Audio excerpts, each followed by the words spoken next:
तीन मुद्दे, एक देश एक आवाज।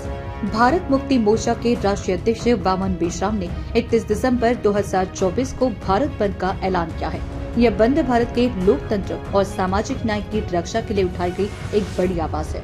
इस आंदोलन के पीछे तीन प्रमुख मुद्दे हैं जिन पर देश के लाखों लोग सवाल उठा रहे हैं। देश में चुनाव प्रक्रिया पर उठ रहे सवालों और ईवीएम में धांधली के आरोपों के खिलाफ, बैलेट पेपर की पुरानी और पारदर्शी प्रणाली की वापसी की मांग, अन्य पिछड़ा वर्ग ओबीसी की गिनती को अनदेखा करना, उनकी पहचान और अधिकारों को दबाने का प्रयास है। यह आंदोलन सरकार से पारदर्शी जाति आधारित जनगणना की मांग करता है।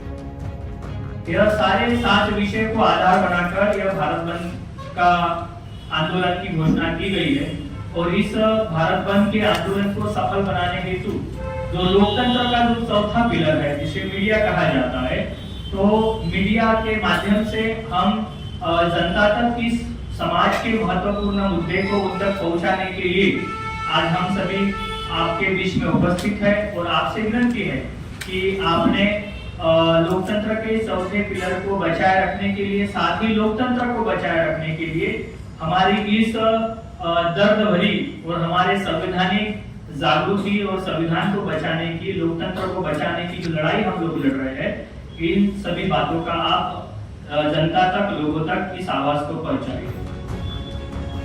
केंद्रीय गृह मंत्री अमित शाह द्वारा डॉक्टर आम्बेडकर पर की गई अपमानजनक टिप्पणी के खिलाफ यह बंद है उनके सम्मान और संविधान की मर्यादा को बनाए रखने की एक मजबूत पहल है। इस बंद को विभिन्न सामाजिक और राजनीतिक संगठनों का समर्थन मिलता है। कार्यकर्ता, बुद्धिजीवी और नागरिक इस आंदोलन को ऐतिहासिक बनाने के लिए एकजुट हो रहे हैं। कि समाज की अभी तक गिनती नहीं की, तो इस भारत बंद में यह ओबीसी की जाति निहाय जनगणना का भी मामला यह प्रमुख विषय को लेकर है। और तीसरा जो महत्वपूर्ण विषय है कि हाल ही में जो संसद में माननीय देश के गृह मंत्री अमित शाह जी ने एक स्टेटमेंट दिया कि अभी एक नई प्रथा चलते हुए आई है आम्बेडकर आम्बेडकर आम्बेडकर की, तो अगर इतना नाम अगर भगवान का लेते तो उनको स्वर्ग मिला होता 7 जन्मों तक। तो यह असंवैधानिक भाषा का उपयोग वहां पर माननीय गृह मंत्री अमित शाह जी ने किया है।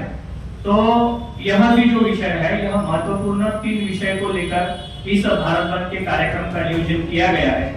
ऐसे वामन मेश्राम ने नागरिकों से अपील की है कि वे 31 दिसंबर को सड़कों पर उतरकर इस बंद को सफल बनाएं।